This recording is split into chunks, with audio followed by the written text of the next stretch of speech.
2020 August 25-ന് സെക്രട്ടേറിയറ്റിൽ ചില ഫയലുകൾ കത്തി നശിക്കുന്നു. അന്ന് തന്നെ ആ സംഭവം വലിയ ചർച്ചയ്ക്കും മറ്റും വഴിതെളിക്കുകയും ചെയ്തു. പിന്നീട് സുപ്രധാനങ്ങളായ 25ഓളം ഫയലുകളാണ് അന്ന് കത്തി നശിച്ചതെന്ന വിവാദമുയരുകയും പലതരത്തിലുള്ള വിവാദങ്ങൾ അതിനെ തുടർന്ന് വരികയും ചെയ്തു. അന്ന് ആ ഫയലുകൾ കത്തിയതാണെന്നും കത്തിച്ചതാണെന്നുമുള്ള പരാമർശങ്ങളും ഉയർന്നു. ഇന്നിപ്പോൾ അതിന് സമാനമായിട്ടുള്ള ഒരു സംഭവം കൂടി നടന്നിരിക്കുകയാണ്. KSRTC ബസ്സിൽ റെക്കോർഡ് ചെയ്യപ്പെട്ട ക്യാമറ ദൃശ്യങ്ങളുടെ മെമ്മറി കാർഡ് കാണുവാനില്ലെന്ന്. ആരോപണ വിധേയനായ ഡ്രൈവർ യദു പറഞ്ഞതുപോലെ അത് ചിലപ്പോൾ ഏതെങ്കിലും കുട്ടിച്ചാത്തൻ എടുത്തുകൊണ്ട് പോയതാകാം. മെമ്മറി കാർഡ് കാണാതായതിന് പിന്നിലെ ഇടത് തല ആരുടേത്? ഡ്രൈവർ കുടുങ്ങുമോ എന്നുള്ളൊരു കാര്യം കൂടി ഇവിടെ ചർച്ചയാവുകയാണ്. പരിശോധിക്കാൻ വിശദമായി. നമസ്കാരം, ഞാൻ കുഞ്ചു മുരളി. ബസ്സിലെ 3 ക്യാമറകളിലെ ദൃശ്യങ്ങളെടുത്ത് പരിശോധിക്കാനാണ് പോലീസ് എത്തിയത്. എന്നാൽ ബസ്സിലെ മെമ്മറി കാർഡ് കാണാനില്ല എന്ന് പോലീസ് അറിയിക്കുകയായിരുന്നു. തമ്പാനൂർ ഡിപ്പോയിൽ എത്തിയാണ് പരിശോധന പോലീസ് നടത്തിയത്. തർക്കമുണ്ടായ ബസ്സിലുള്ളത് 3 ക്യാമറകളായിരുന്നു. എന്നാൽ ദൃശ്യങ്ങൾ സൂക്ഷിക്കുന്ന മെമ്മറി കാർഡ് മാത്രം കാണാനില്ല. കേസ് അന്വേഷണത്തെ ഇത് പ്രതികൂലമായി ബാധിക്കുമെന്നതും തീർച്ചയാണ്. ഡ്രൈവർ അശ്ലീല ആംഗ്യം കാണിച്ചു എന്ന മേയറിന്റെ ആരോപണങ്ങളടക്കം തെളിയിക്കണമെങ്കിൽ ഈ ദൃശ്യം പരിശോധിക്കേണ്ടതുണ്ട്. എന്നാൽ മെമ്മറി കാർഡ് ഇല്ലാത്തതിനാൽ ഇതിൽ പ്രതിസന്ധി ഉണ്ടാകുമെന്നതും തീർച്ചയായിരിക്കുന്നു. ഇതേപ്പറ്റി KSRTCയുടെ പോലീസ് വിശദീകരണം തേടുമെന്നും അറിയിച്ചിട്ടുണ്ട്. പക്ഷേ അപ്പോഴും ഈ മെമ്മറി കാർഡ് കിട്ടിയില്ല എങ്കിൽ മേയറുടെ ആരോപണം തെളിയിക്കാനാകില്ല എന്നതാണ് ഏറ്റവും പ്രധാനപ്പെട്ട ഒരു കാര്യം.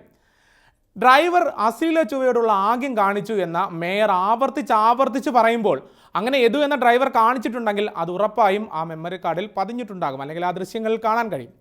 അങ്ങനെയൊന്നുണ്ടെങ്കിൽ ഉറപ്പായും ആ മെമ്മറി കാർഡിലൂടെ അത് തെളിയിക്കപ്പെടുകയും ചെയ്യും. ഇനി അങ്ങനെയൊന്നും സംഭവിച്ചിട്ടില്ല എങ്കിൽ, അതായത് മേയറുടെ ആരോപണം തെറ്റാണെങ്കിൽ അത് പൊളിയുകയും മേയർ വീണ്ടും ചോദ്യം ചെയ്യപ്പെടുകയും ചെയ്യും. അത്തരമൊരു സാഹചര്യം ഉണ്ടാകാതിരിക്കാനാണ് മെമ്മറി കാർഡ് മാറ്റിയതെന്നാണ് പ്രതിപക്ഷം ഉന്നയിക്കുന്ന ഏറ്റവും വലിയൊരു ആരോപണം.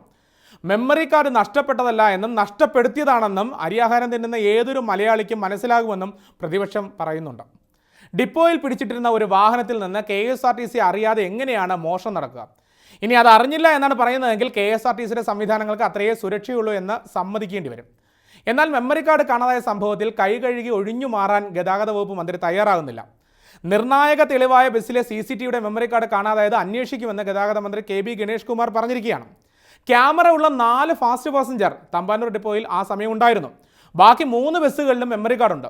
വിവാദങ്ങളായ ഈ ബസ്സിൻ്റെ മെമ്മറി കാർഡ് മാത്രമാണ് കാണാതായതെന്നും അതുകൊണ്ട് തന്നെ അന്വേഷണം ഊർജിതമാക്കുമെന്നും KSRTC MDക്ക് ഗണേഷ് കുമാർ നിർദ്ദേശം നൽകിയെന്നുമാണ് അറിയാൻ കഴിയുന്നത്.